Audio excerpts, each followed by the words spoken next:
اهلا وسهلا ومرحبا بيكم. جبنا لكم وصفة غريبة.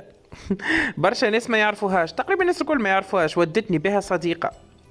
مقارونة جارية بالبابوش. به بعد ما صمتنا بابوشنا بكليل وتابل وملح وفلفل احمر، اي بابوش يتصمت هكاكا، مش في المقارونة اكسبسيونيل. به للمقرونة حطينا شوية زيت ونقليو فيه البصل الاخضر. حطينا بعد مغرفتين طماطم معجونة ونخليوها تتقلب الباهي. مرقناها بشويه مي، ديما نزرفوا لها شويه مي باش ما تتحرقش.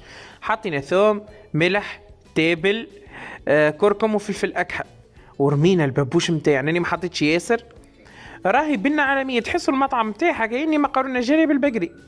حطينا مغرفتين فلفل احمر. علاش بالبقري؟ على خاطر تابل وثوم زاد.